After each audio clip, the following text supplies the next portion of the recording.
Hi everyone, welcome to నందు Mokshu Telugu vlogs.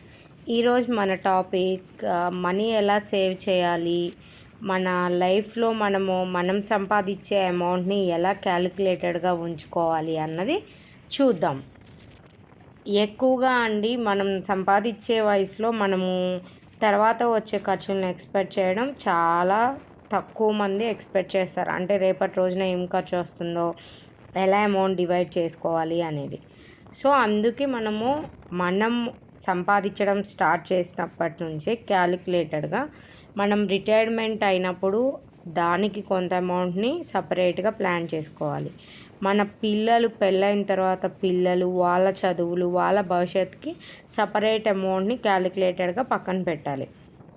అది కాకుండా డైలీ తినడానికి, ఉండడానికి, ఏమన్నా అసెట్స్ని కూడబెట్టడానికి వాటికి కొంత అమౌంట్ని డివైడ్ చేయాలి. ఇలా మనకు వచ్చే సంపాదన బట్టి మనకి ఇప్పుడు 10 రూపాయలు వస్తుంది అనుకోండి, దానిలో ఒక 2 రూపాయలు పిల్లల ఫ్యూచర్ కోసం, 2 రూపాయలు ముసలి వాళ్ళైనప్పుడు మన భవిష్యత్తు కోసం అలా పక్కన పెట్టుకోవాలి. అలాగే మిగతా డబ్బులతో ఏమన్నా కొత్తవి కొనడానికి, వాటికి కట్టడానికి, మనం తినడానికి, పిల్లల్ని చదివించడానికి ప్లాన్ చేసుకోవాలి. ఇలా మనకు వచ్చే అమౌంట్లో ఒక హాఫ్ అమౌంట్ని మ్యాక్సిమం మనం దాచడానికే తీసి పక్కన పెట్టుకోవాలి. అప్పుడే మన ఖర్చుల్ని తగ్గించుకొని సేవింగ్స్ ఎక్కువ చేసుకోగలం. అంటే మనం ప్రతి రూపాయి ఖర్చు పెట్టే దానిలో అవసరమైందా, అనవసరమైందా, లేదంటే దేనికి మనం వాడాలి. ఇది ఇప్పుడు 1 రూపీ మనం ఖర్చు పెడుతున్నామంటే, ఇప్పుడు సపోజ్ ఒక పెన్నే కొనాలి. అది అవసరమా, అత్యవసరమా, అనవసరమా అన్నదాన్ని మీరు ఒకసారి జస్ట్ థింక్ చేసి దాన్ని బట్టి వాడండి. ఆ రూపాయిని ఇన్వెస్ట్ చేయండి. అలా చేసినట్లయితే మీ దగ్గర బ్యాకప్ అనేది చాలా ఉంటుంది. అప్పుడు ఒక 10 సంవత్సరాల తర్వాత మీ పిల్లలు పెద్ద అయినప్పుడు వచ్చే ఖర్చులకు కానీ, లేదా మీరు రిటైర్మెంట్ అయినప్పుడు వచ్చే మీ అవసరాలకు కానీ, దేనికి మీరు ఒకళ్ళ దగ్గర వెళ్ళి 1 రూపీ అడిగే అవసరం లేకుండా ప్లాన్ చేసుకోవచ్చు. రిటైర్మెంట్ అంటే ఏ ఉద్యోగం చేసినా ఒక ఏజ్ లిమిట్ వచ్చేసరికి మనం ఇంకా ఉద్యోగం చేయడం అనేది ఆపేస్తాము. ఆ టైంలో కూడా మనకి అనారోగ్యాలు వస్తాయి, హెల్త్ ఇష్యూస్. అలాగే మన పిల్లలు వాళ్ళ బిజీ లైఫ్లో వాళ్ళు బిజీగా బయట ఉంటారు.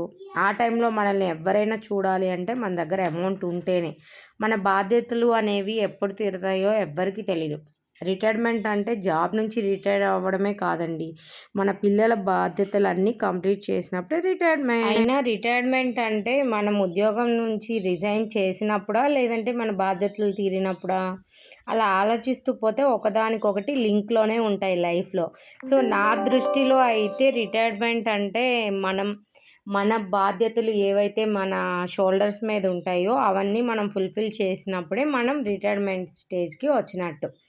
సో అలా చూసుకుంటే మనం సంపాదించడం మొదలుపెట్టినప్పటి నుంచి ప్రతి రూపాయి అవసరమేనండి. ఎంతవరకు ఖర్చులు తగ్గించుకొని మనం సేవింగ్స్ ఎక్కువ చేస్తాము, అప్పుడు నీ దగ్గర అంత అమౌంట్ సేవింగ్స్లో ఉన్నప్పుడు నీకు ఏ అవసరం వచ్చినా, ఎలాంటి టిపికల్ సిచ్యువేషన్ వచ్చినా ఈజీగా ఫేస్ చేయొచ్చు.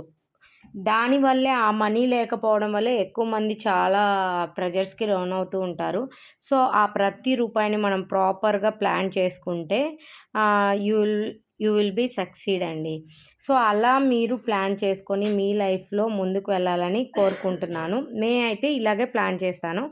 మీరు మీ లైఫ్లో మీకు వచ్చే అమౌంట్ని ప్రాపర్గా ప్లాన్ చేసుకొని లైఫ్లో మీరు అనుకున్నవన్నీ అచీవ్ అవ్వాలని మనస్ఫూర్తిగా కోరుకుంటున్నానండి. ఈ వీడియో కనుక మీకు నచ్చినట్లయితే please like, do, share and subscribe to my channel అండి. Thank you for watching. Bye.